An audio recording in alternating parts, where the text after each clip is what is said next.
Bonjour les amis, bienvenue sur ma nouvelle chaîne YouTube. Donc je suis très heureux de vous accueillir, ça fait très longtemps que j'avais pas fait de vidéo. Je suis désolé car c'est lié à mon déménagement. Maintenant je suis chez moi dans mon appartement, je suis voilà. Et j'avais beaucoup de choses à faire donc j'ai pas eu trop le temps de faire des vidéos. Mais là je suis de retour et j'espère faire pas mal de vidéos qui vont vous plaire. Donc aujourd'hui je vais faire une vidéo pour vous parler de La Belle et la Bête avec Emma Watson. Franchement, j'ai beaucoup apprécié ce film. C'était vraiment un film super. C'est le meilleur film que j'ai vu cette année, je dirais. Et c'était pour tous les fans Disney, pour tous ceux qui aiment la vraie version, la version que tous les fans de Walt Disney ont regardé dans les années 90 au cinéma. Ben, c'est vraiment dans cet esprit-là et c'est vraiment super. On revoit tous les personnages, le monde enchanté, le château, les objets vivants. Tout est vraiment super bien fait. Niveau effets spéciaux, rien à redire. Niveau décor, costumes, les robes, enfin, tout est super beau. Tout est vraiment magnifique. Emma Watson, personnellement, je suis totalement accro à cette actrice. Elle est trop belle. C'est une fille intelligente. Elle joue bien. Alors voilà. Je suis totalement amoureux d'Emma Watson. Euh, c'est une fille super, une actrice super. Elle est super dans Belle, c'est vraiment à mon avis, c'est l'actrice idéale pour jouer le rôle de Belle, car c'est une princesse particulière dans l'univers Disney. C'est vraiment une princesse qui n'est pas superficielle, qui est intelligente, qui regarde au cœur et non à l'apparence. Et c'est vraiment un personnage important pour moi de ce côté-là. Moi, de ce côté-là, c'est une des meilleures princesses parce qu'elle montre vraiment les qualités pour moi de la femme, hein, les qualités de cœur, les qualités d'esprit. C'est quelqu'un qui réfléchit, c'est quelqu'un qui aime lire, qui a des passions et qui n'a pas peur. Elle est novatrice en fait et ce film montre aussi qu'on peut paraître fou aux yeux de certains, on peut paraître original, bizarre, ce que vous voulez. Et en fait, il faut s'accepter comme on est et c'est aussi un des messages de ce film que je trouve vraiment super parce qu'ils ont accentué le côté originalité, aventrice de Belle et tout ça. Donc avec le caractère d'Emma Watson, j'ai trouvé vraiment ça super. Le rôle de la Bête est super aussi, pareil. Joué par un des acteurs qui jouait dans la série Downton Abbey. Pour ceux qui l'ont pas vu, je conseille vraiment cette série qui est vraiment super. Euh, Après, il y a le rôle de Gaston, joué par Luke Evans, qui a joué dans le Bilbon le Hobbit, qui a joué dans Dracula, qui a joué, enfin, il a fait pas mal de films. C'est souvent des films d'époque et tout ça, et là, dans le rôle de Gaston, ça lui va vraiment super bien. Ah oui, je tiens aussi à parler d'une soi-disant polémique totalement pourrie et minable qu'il y a eu à un moment donné sur le fait que ça a été même censuré dans certains pays ou interdit parce que le personnage du fou, ami de Gaston, serait gay. Alors dans le film, ça ne se voit, on ne voit absolument rien. Qu'il le soit ou qu'il ne le soit pas, je tiens à dire, j'ai rien contre les homosexuels, je suis pas homophobe, tous ces trucs, ça ne me dérange absolument pas. Après, c'est sûr que s'ils avaient mis des scènes où ils s'embrassaient ou des choses comme ça devant des enfants, ça pourrait choquer. Parce que c'est pas le but forcément dans des films pour enfants. Parce que Walt Disney, c'est quand même des films familiaux vus par tous. Donc je pense que le sujet d'orientation sexuelle approfondie, ça aurait pas été vraiment dans le sujet.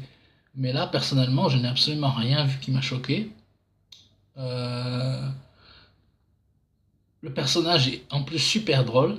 Franchement, le fou est un des personnages que j'ai trouvé vraiment super dans le truc. Après, il y a un moment donné où avec l'armoire, elle met des robes à des garçons qui sont là pendant l'attaque du château. Ça, c'est une des scènes d'animation d'ailleurs qui est exactement reprise du dessin animé de Walt Disney. Et après, il y a le fait qu'à la fin, on le voit danser avec un de ceux qui étaient heureux d'être en robe. Mais franchement, il n'y a pas de quoi en faire tout un scandale, quoi. J'ai trouvé ça vraiment ridicule. Et le film est super, et ce personnage est particulièrement super. Le fou, j'ai beaucoup aimé. Il est original, il est drôle, il m'a vraiment fait rigoler. Il a des répliques super. Donc c'est une polémique pour rien du tout, une polémique que je trouve assez minable. Je me fiche que le personnage soit gay ou pas.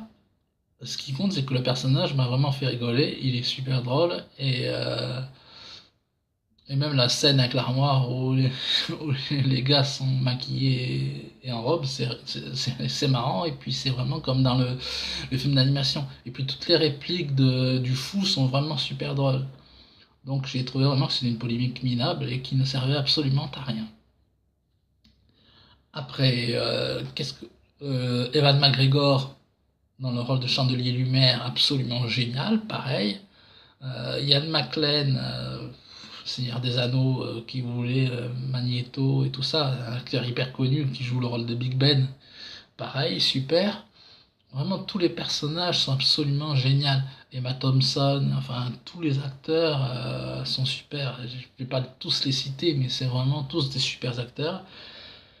L'histoire est vraiment très bien, très touchante, des moments d'humour, les chansons sont très bien. Il y a eu des changements de chansons. Il y a eu des changements dans les paroles des chansons. Dans la première chanson, au village, quand Belle dit bonjour, bonjour avec tous les habitants et tout ça, il y a des paroles qui sont les mêmes, mais il y a il y a des petits changements. Après, à part ça, pas grand changement. Sur la chanson Histoire éternelle, par contre, il n'y a absolument aucun changement. C'est la chanson vraiment, la parole, la chanson exacte. Ils n'ont rien changé. Et c'est très bien. Les nouvelles chansons sont très bien aussi. Il y a une chanson que chante la Bête qui correspond bien, qui n'était pas dans les dessins animés, mais qui va bien dans le film et qui met des petits éléments de nouveauté. C'est ça aussi, parce que ce qui est vraiment génial dans ce film, je trouve que c'est à la fois très fidèle au film d'animation que moi je regardais quand j'étais enfant, et en même temps, il y a de la nouveauté, il y a des petites choses, des éléments de flashback de la Bête quand il était jeune. On voit qu'il avait un père qui était cruel. On découvre un peu des choses que on savait pas trop dans le film d'animation. Et j'ai trouvé ça vraiment super qu'ils mettent des scènes supplémentaires, de la nouveauté, et en même temps qui restent très proches de la version animée. Donc pour moi, c'est vraiment un des meilleurs live Disney. J'avais déjà adoré Cendrillon, et là, La Belle et la Bête, j'adore encore plus. Je l'ai vu 2 fois, et je conseille vraiment d'aller voir ce film. Tous ceux qui ont aimé le film d'animation La Belle et la Bête sont obligés d'aimer ce film. Franchement, c'est obligé. Il est super. Emma Watson, c'est la belle dont vous rêvez si vous êtes un garçon. Et c'est la belle, je suppose, si vous êtes une fille et vous avez envie d'être à la place d'Emma Watson. C'est vraiment. Elle redore le blason des princesses. L'histoire d'amour est super entre Belle et la Bête, comme dans le film d'animation. Il y a l'émotion, le romantisme, l'humour, tous les personnages sont attachants. Je sais pas quoi dire d'autre parce que ce film est vraiment super. Je pourrais en parler franchement pendant hyper longtemps, mais c'est pas le but. Je vais vous dire simplement, allez-y, allez voir ce film, il est super génial. Et ça me fait plaisir de faire cette vidéo. Bientôt, je vais en faire une seconde, assez vite. Et je vous embrasse, mes amis. Je vous souhaite tout le bonheur du monde et que la force soit avec vous, mes amis.